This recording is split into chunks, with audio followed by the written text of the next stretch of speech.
Welcome to Coach's Roundtable. I'm Ed Codi, and on today's show, for the 15th consecutive year, we will honor our 2025 male and female athletes of the year. And sitting next to me, one of the most decorated softball players in WPIAL history, in the history of the state of Pennsylvania, arguably the most decorated athlete to come out of Seneca Valley High School, softball pitcher Lexie Hames, who I've nicknamed the Flame. Lexie, congratulations on a great career.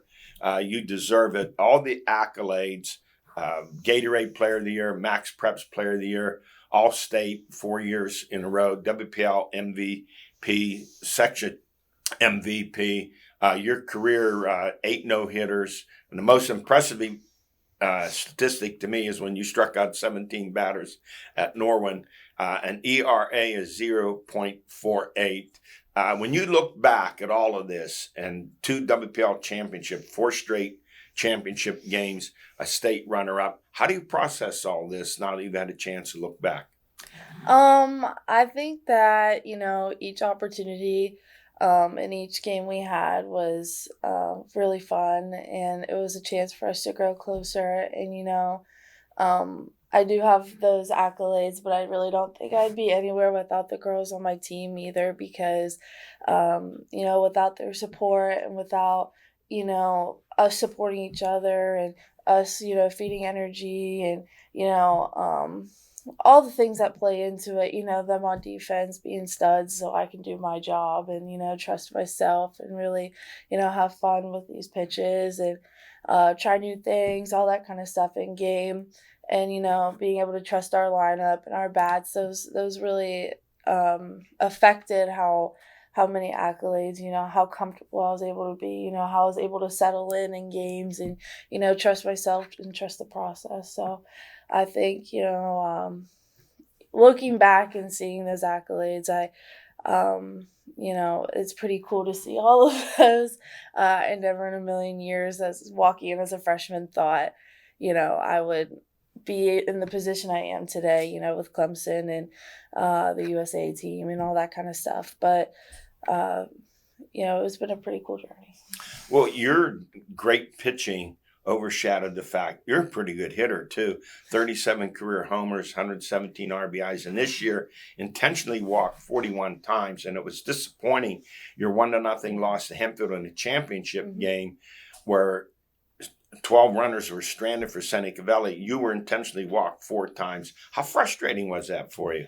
You want to be big in those big moments. When you're an athlete, you live for those moments almost always. And when that moment kind of gets taken away from you and there's an outside force, it kind of sucks sometimes, not to sugarcoat it, but it does get a little frustrating when you want to be in those big moments and you want to succeed and you want to be that switch that, flips the whole game and turns the whole game around, and, you kind of get that stripped away from you. It kind of gets a little hard and a little bit frustrating, but, I trust the bats behind me, and that's kind of how that went. I mean, can't really, if you're not seeing any pitches, you can't really do anything about it. I mean, I believe there was one game where I didn't see a pitch for 30 at-bats, and then They need to change that rule. Yeah, I agree. It should be, 1 intentional walk or 2 intentional walks a game, and you can't do it the same person Can't twice. do consecutive. Yeah. Finally, your decision to go to Clemson, what was that predicated upon? I mean, I don't know if we have enough time to list everything I love about down there, but is everything an answer? Just the campus is gorgeous, and I think the biggest thing that really sold me is their program is only 6 years old. Last year was Team 6, and they went to Super Regionals, and this year's Team 7. I keep telling my mom, lucky number 7 for the national championship.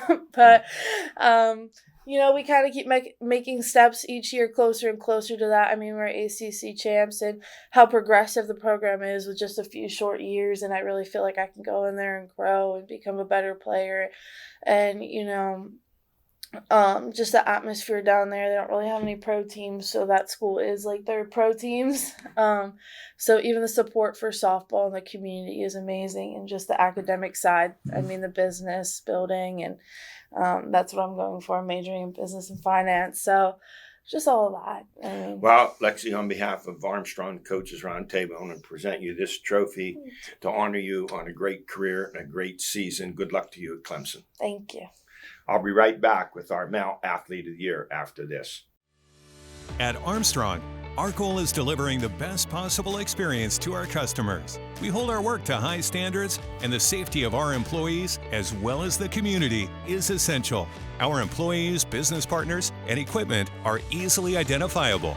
We strive to be as unintrusive as possible, restoring public and private property to the way we found it. Because at Armstrong, it's not just about getting the job done. It's about doing it right and doing it safely. I am back and joined by our 2025 Male Athlete of the Year, one of the most successful and decorated wrestlers in Butler High School history. Welcome, Santino Slaboda. Santino, congratulations on a great year, 50-1. You're second all-time in wins at Butler High School, 33 away from being number one, and you're going to Pitt. 2 WPIAL championships, 2 district championships, 3rd, 4th, and 6th in a state. Why Pitt? How was your decision with Pitt? So it was a lot. I mean, at first I thought I kind of wanted to go far, but as time went on, I kind of wanted to stay closer. And the coaches there are awesome. The kids are all on the team are good kids, and a lot of the kids show really good progression, and they've gotten better over the years. So I think that was the place for me. How'd you get your start in wrestling? Honestly, I'm not really completely sure, but when I was younger, I had ADHD, and I played like every sport that there was pretty much, but wrestling kind of just stuck. And as I got older, it was mostly like wrestling and soccer, and I was probably better at wrestling, so I just stuck with wrestling, and then here I am. Well, I've watched you wrestle, and you're like a slinky. I don't know how to otherwise describe your style. How would you describe your style? Yeah, it's not really all over the place because most of it's like calculated, but it's kind of funky and it's like a little unorthodox. So most of the stuff I do is hard for people, and like most of the stuff I do is lefty too, and I'm not actually left-handed, so I don't know. It's just hard for people to deal with. Yeah, because you're so quick, and you rely on that quickness. So what weight class are you in now? I know I was 127 last year. 127. Are you going to stay there? Or I'll probably move up to 133 next year, around there. And when you go to Pitt, where will they have you wrestle there? Probably 133, maybe 141. So we'll see. So coming up, great success, 2-time WPIAL champ, 3-time section champ.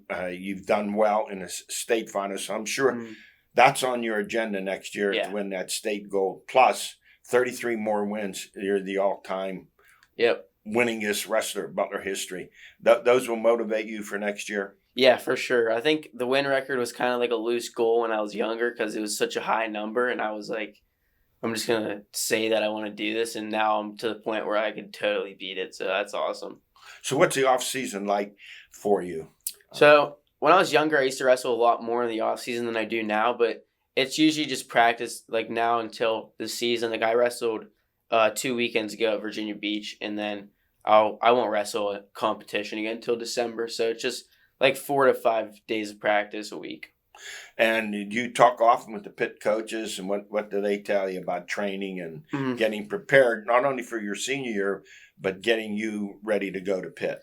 Yeah, they check in with me occasionally. I think they know that like I'm doing the right things, and they trust that I'm going to keep doing what I'm doing. And once I get up there, they'll put me on to some weightlifting stuff and all that. So. Yeah, you're probably going to go up in class in your weight training. And did you do much weight training now? Not at all. So you're gonna be up in 5 o'clock in the morning in the weight room down there. And what will you study at Pitt? I'm not completely sure yet, but I got some time, so I think I'll figure it out by then. Yeah, I think you're going to enjoy it down there. It's a great environment, great campus. Yeah. And you have a lot to look forward to, but enjoy your senior year here at Butler, and we'll have you back next year as maybe the winningest wrestler in Butler history. So on behalf of Armstrong and the Coaches Roundtable, I'm going to present you this trophy as our 2025 Male Athlete of the Year. Thank you. You're welcome. Congratulations. Have a great senior year at Butler, and go Pitt. Yep. I'll be right back with Alan George. Hi, I'm Alan Hassler. And I'm John Wathy. The name Armstrong reflects more than just a company. It's a promise. While others focus on the short term, we're building for a future that's limitless. From the dawn of cable television to the rise of the digital age, we've delivered cutting-edge technology like our advanced fiber network that redefines what's possible. Guided by our core values, we've proudly served and strengthened communities like yours for over 60 years. I'm back, joined to my right by the Swami George Abraham, to my left the Tiger Albert Campman. Guys, for our 15th consecutive year, honoring our male and female athletes of the year, and two great athletes this year, Lexie Haynes, softball pitcher from Seneca Valley, headed to Clemson, and junior wrestler Santino Slaboda of Butler, who will be going to Pitt. Two great kids. Yeah, we have never missed a mark on hitting not only great athletes, but once we meet the kids, they're outstanding Good kids boy. also. And what we don't, so many great athletes to pick from. Yeah, It's it's never hard. an easy It's choice. never easy No, job. you could argue somebody else and have your And own be right. points. Yes. Hey, let's go to Spotlight Spring Review, the Spring Champions Baseball. 6A WPIAL, Seneca Valley won Norman nothing behind the pitching of Ryan Rebholz. The Raiders' fifth title, third under coach Eric Semega. Seneca Valley finishes 18-7 after a PIAA quarterfinals loss 12-7 to Cedar Cliff. 3A WPIAL Championship, Riverside won, Quaker Valley nothing, a record seventh title for Coach Dan Oliastro, who's 81 years of age. And how about pitcher Zach Hare? A perfect game, 15 Ks, and a no-hit streak of 24 in the third innings. The first perfect game in WPIAL Championship history since 1940. And in the quarterfinals, Riverside 6, Mohawk nothing, and Hare extends his hit-the streak to 31 in the third innings. Next up, semifinals, they would take on South Park. The winner plays Mount Carmel for the state championship. Yeah, Harris put a games together no one's ever seen it like this. South Park was 1-0 last time, extra innings, so we're expecting a big-time pitching goal again. District 9 3A championship, Karn City 5, Du Bois 4. Jacob Jones, 2 RBIs, game-winning hit by Adam Manuel. Karn City finishes 14-6. And softball, 6A WPIAL championship, Hempfield won, Seneca Valley nothing. The Raiders had a hit in every inning, stranded 12 runners, and their star pitcher and hitter, Lexie Haynes, she had 9 Ks. She was walked intentionally 4 straight times. I understand the strategy, but I'd like to see a change there somehow. That's the only way they could win, because I know she was going to hit it something. Yeah, because she has career 37 home runs. It was the 4th straight title game appearance for Seneca Valley, and they finished with, under Haynes, 2 WPIAL titles and a PIAA final the last 4 years. 4A championship, Hampton 4, Blackhawk 3 for the Lady Talbot's first ever WPIAL title. And the PIAA quarterfinals, they lost to Fort LaBeouf 6-3. They finished 18-4. Volleyball, WPIAL 3A championship, North Allegheny 3, Seneca Valley 2. We've been there before. It was that deja vu. Oh my Listen God. to this. It's North Allegheny's 24th WPIAL title. Seneca Valley's 0-5 in title games. They've lost 4 of them to North Allegheny. And those are the kind of games they are. It's like they're not blowouts. No, not all the 3-0. time. Yeah. No. I read some the other day. I think there's been a WPIAL team in that final for like 20 years, and of course it's NA almost every time. Seneca Valley lost in the quarterfinals. North Allegheny's advanced. They will meet Central York that defeated Seneca Valley. They will meet them in the semis. Girls lacrosse WPIAL 2A championship, Mars 15, Char Valley 6 for her 3rd straight title. Tess McGrath, she had 4 goals and 3 assists. Her twin sister, Anna McGrath, had 4 girls. Those sisters moved here from California for their 9th grade season. PIAA first round, Twin Valley 11, Mars 10. Mars finishes 19-2. Boys lacrosse 2A WPIAL championship, Mars defeated South Fayette 7-5. Forget this, a 9th straight WPIAL title for the Planets. Grant Weaver had a hat trick. Great job by Coach Bob Marcoux. PIA first round, Mars defeated Lower Dauphin 12-2, but In the hunt for a 5th straight championship appearance, Morris lost to Allentown Central Catholic 15-3. How good is Allentown Central Catholic to beat them by that score? There's always somebody out there, isn't there? Isn't that the I'm truth? smelling some New York girls there. Hey, And I'll follow up on George's comment there. I talked to somebody this week, and I didn't realize. They said, if you're going to be a great lacrosse player, you have to go travel because Pennsylvania sure. lacrosse is behind other states. So that's how you find out if you're as good as you think you are. Yeah. Delaware, Understand? Maryland, Virginia is where it started. They just dominate. Yeah, That's what I'm saying. you have to get to that area I didn't somewhere. realize that. Yeah. High school track top PIAA performances, girls 2A, Freeport senior Mackenzie Magnus, a gold medal in the pole vault, 12 feet, dedicated the win to her friend Dylan Tarby, who was killed last year in a traffic accident. Once again, guys, sports doesn't build character. Instead, it gives you a chance to show your character. Kudos to her. A North Catholic girls 4x100 relay team of senior Siva Cresta, senior Daphne Floral, and sophomore sisters Audra and Anna Lazara captured a gold medal with a winning time of 48.06. The 4x4 relay team placed fourth. Audra Lazara, a silver medal in the 100 hurdles, and Anna Lazara, third in the long jump. North Catholic was fourth in team scoring. And Delaney Sturgeon of Elwood City, she was fifth in the 100 hurdles. In 3A, Jordan Montleone of Seneca Valley, she was fourth in the high jump. And Abby Santino, Pine Richland, she was fourth in 300 hurdles. Delaney, I think, took third in the high jump also. Is that right? I missed. Thank you for that. Good. Boys PIAA 2A, Freeport senior Michael Braun, a silver medal in the 3200 and a bronze in the 1600. Ashton Grossman of Montauk, silver in the pole vault. He was also the District 9 champ. Boys 3A, Jack Bertram of North Allegheny, silver in the 3200. Grove City was third in team scoring. And the girls District 9, Carn City, a third straight undefeated KESAC title. District 10 girls championship. Slippery Rock High School senior Ava Reich, she was a gold medalist in the 100 hurdles. Autumn Christie, Slippery Rock High School, a gold medal in the javelin. District 9 2A Boys Championship, Griffin Boer of Carn City, gold in the 800 meters. That's a spring wrap-up. You've got them all, Eddie. Yeah. I'll follow up because I coached track and field a long time. The team sport winner in track and field is not the same as other sports. You can win it with two great athletes. Absolutely. You understand, people who don't know anything about track and field. Yes. You have two kids, dominant athletes. two dominant athletes. You come home with a team championship. Grove City one year got second. They went in a van. That's all you need to know. Hey, our stories of the week.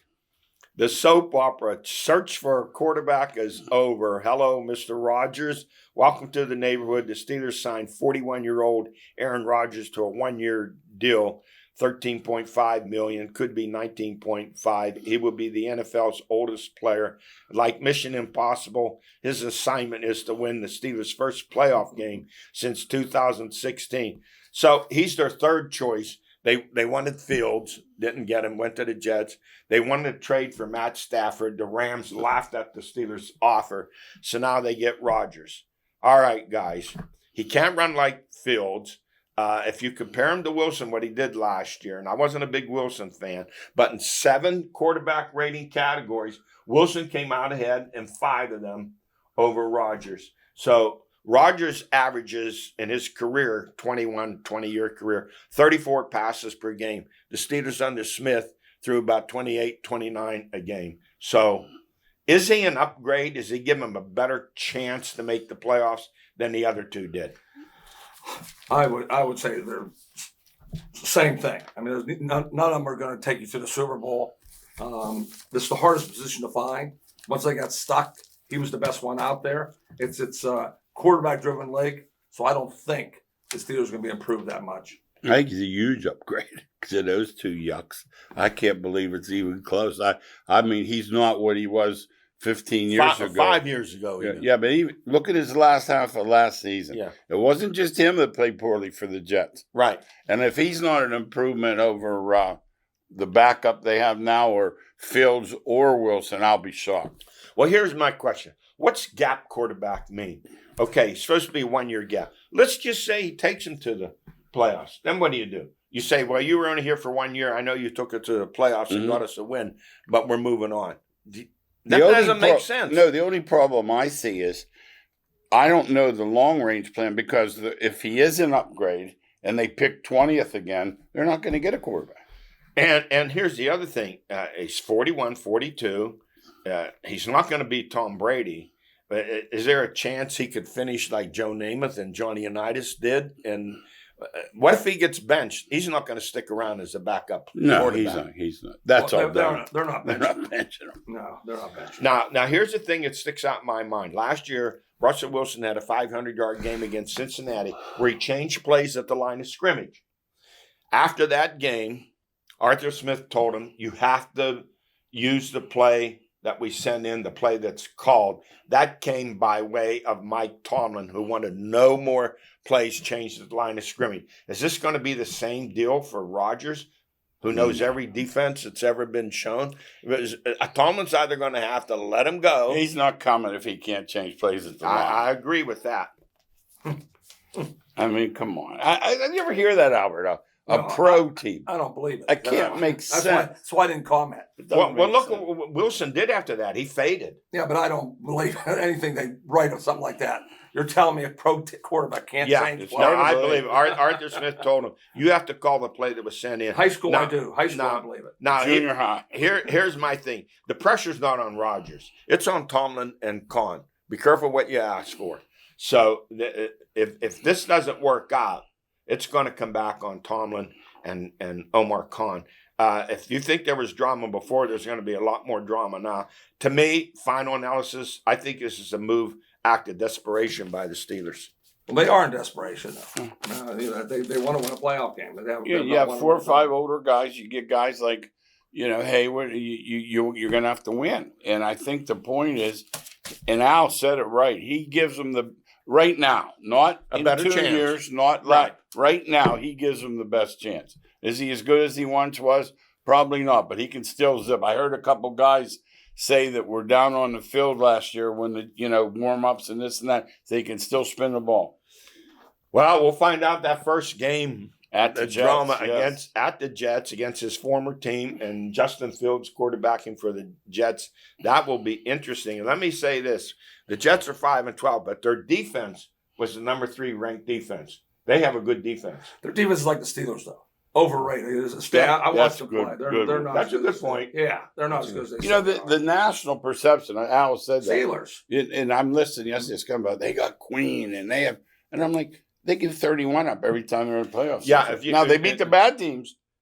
Yeah, I'll mention this later on. The Steelers in their losses to the good teams, they probably gave up like 26, 27 points a game. Yes. And they ate up the lesser quarterbacks. No question about that. 4 games with 2 touchdowns. Oh, we'll see. It's coming up. It'll be exciting. Hey, National Hockey League, the Pens hire 42-year-old Dan Muse as their coach. He's 6 years as NFL assistant. Great collegiate career. Led Yale to a national championship.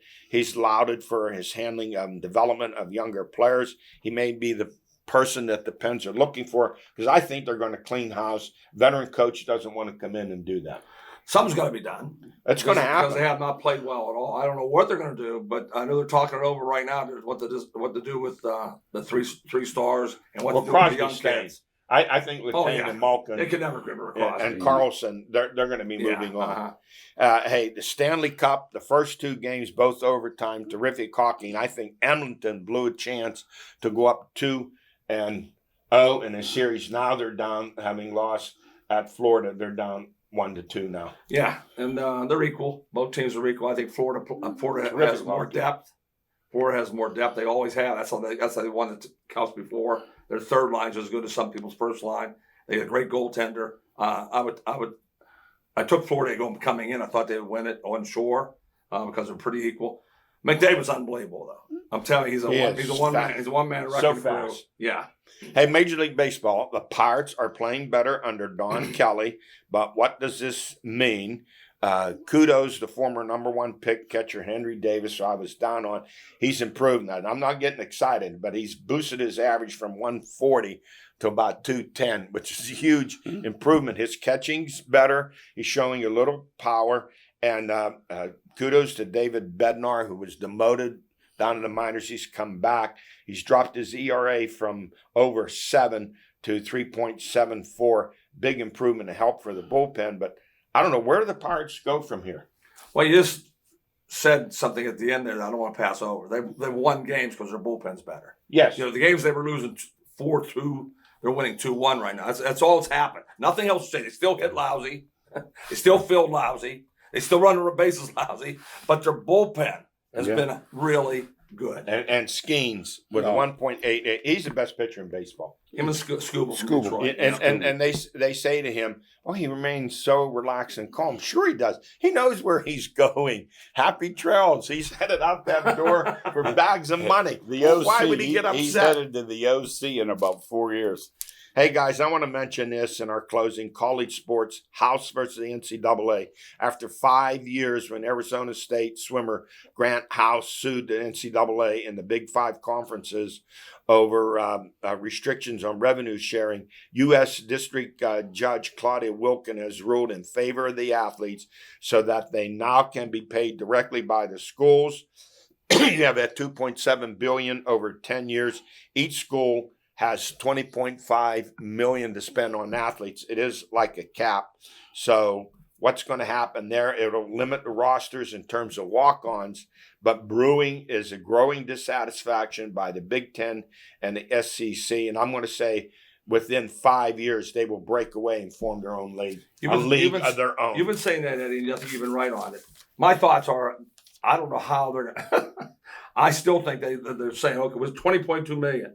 But there's somebody behind the scenes who's going to say, wait a minute, I want that player. Going to stop $100 handshake. Yeah. What's going to stop that, George? No, nothing going to stop it. And their enforcement is only as good as their ability to do it, and they can't enforce it. Finally, the U.S. Open. We have to mention it. Seneca Valley grad and Cranberry dentist Matt Vogt. That's awesome. Made the cut. He'll be participating here. And let me tell you something. For your information, artificial intelligence will dissect every hole, every shot by every golfer. Yeah. That's just the nature of the coming. Major League Baseball coming up, they're going to robots, use artificial intelligence for check swings. That's how sad this is. Just for check swings. Hey, that's it for us. Glad you joined us. We'll see you next time.